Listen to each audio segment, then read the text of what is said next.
It's time to talk about Schmidt and Nate Schmidt. The news coming in late last night, and now that he's going on to the Winnipeg Jets, acquired from the Canucks, the 2022 third-round pick. You look at Winnipeg, and certainly this is another team that, you know, for much of the year was pushing to second best in the, obviously, different division. They're all Canadian, but great goaltender. We know about that. We know their defense has overgone a lot of changes the last couple of years. Dano, your thoughts on Nate Schmidt going from Vancouver to Winnipeg? Well, look, you're not giving up a whole lot of third round for Nate Schmidt, and a couple of years removed from being a top-line defender for the Vegas Golden Knights. I know it didn't work out as well for 1 year with the Vancouver Canucks, or the first year with them, so obviously they found him expendable. But a guy that can skate, competes, can bring some offense, and hopes to get back on top of his game with the Winnipeg Jets. Jets really revamping their defense, EJ. But I've always liked Nate Schmidt. I mean, here's a guy that can skate, can shoot the puck, and he's competitive. He's always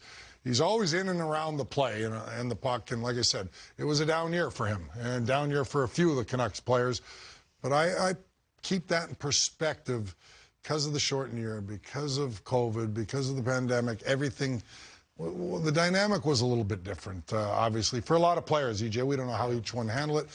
I've always been a big fan of Nate Schmidt. I think he's a real good defenseman. I think he's going to help the Winnipeg Jets, and he's going to be excited to get there because they got a lot of firepower up front. Now they've revamped that defense. Jets may be looking to become a contender again, when a few years ago we thought they were one of the teams that were on the cusp of being a Stanley Cup contender or a champion. Yeah, well, Nate Schmidt just turned 30 a couple of weeks ago, 5.95 against the cap for 4 more years, so that's the particulars there.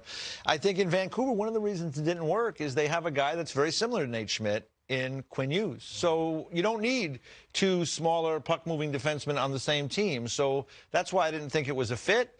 He ends up now going to Winnipeg. Apparently, he didn't want to go to Winnipeg, and then I guess once he reconsidered and thought about the other options, he said maybe it's best I just go to Winnipeg, not too far from his home in Minnesota.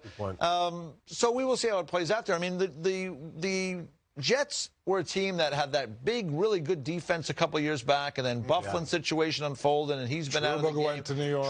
Trouba left. You know, they lose Myers, went to Vancouver. You know, the Ben Sherratt went to Montreal. So they've been trying to rebuild that defense for a while. They went out and got Brendan Dillon yesterday, who's a big, strong left shot guy. Now they had Nate Schmidt, who's more of a puck-moving guy that's played in some big games over the last couple of years. I think that's an improvement to their defense.